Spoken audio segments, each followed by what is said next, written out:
Shalom Obracha les amis, bienvenue à tous sur la chaîne Lirvot Shabbat Kodesh, une chaîne consacrée à l'étude des lois du Shabbat. Dans la série Généralité sur Shabbat, nous allons évoquer aujourd'hui la halakha de Grama. Alors qu'est-ce que c'est Grama? Vous savez que c'est marqué dans Parashat Yitro, Lo ta'aseh kol melacha, tu ne feras pas de travail durant Shabbat. Alors comme c'est marqué Lo ta'aseh, tu ne feras pas, nos chachamim ont déduit, ont conclu que faire le travail ou causer l'exécution du travail ne serait pas interdit d'après la Torah. Bien évidemment, nos sages l'ont interdit. Il est interdit de causer l'accomplissement d'un travail durant Shabbat, sauf dans certains cas. Par exemple, un cas où il y a un danger.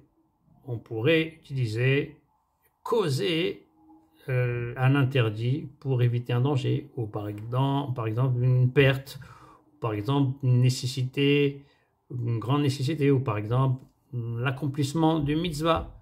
Je vais donner quelques exemples tout de suite. Dans le cas de l'incendie, un feu s'est déclaré, j'ai le droit de mettre autour du feu des bouteilles, des récipients d'eau, pour que lorsque le feu touche les bouteilles d'eau, par exemple, il va s'éteindre de lui-même. Ce n'est pas moi qui l'a éteint, j'ai causé à ce qu'il s'éteigne.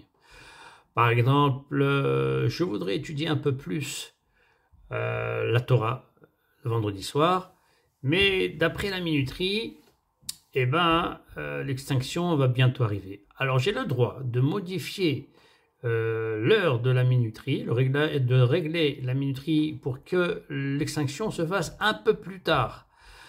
Ça, j'ai le droit, ça s'appelle aussi Grama. Dans le cadre d'un accomplissement de mitzvah, j'ai aussi le droit de le faire.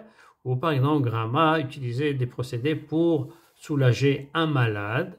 On ne le fait pas directement, on le fera de manière indirectement. Tous ces cas permettent d'utiliser le din de Grama. Grama qui veut dire Gorem, ça veut dire entraîner, causer. C'est pas moi qui l'a fait directement, je l'ai fait de manière indirectement. En dehors de grands besoins, en dehors de grandes nécessités ou de dangers, je n'ai pas le droit de causer un interdit de la Torah durant Shabbat. Voilà les amis, je vous souhaite à tous un Shabbat Shalom ou Mevorach.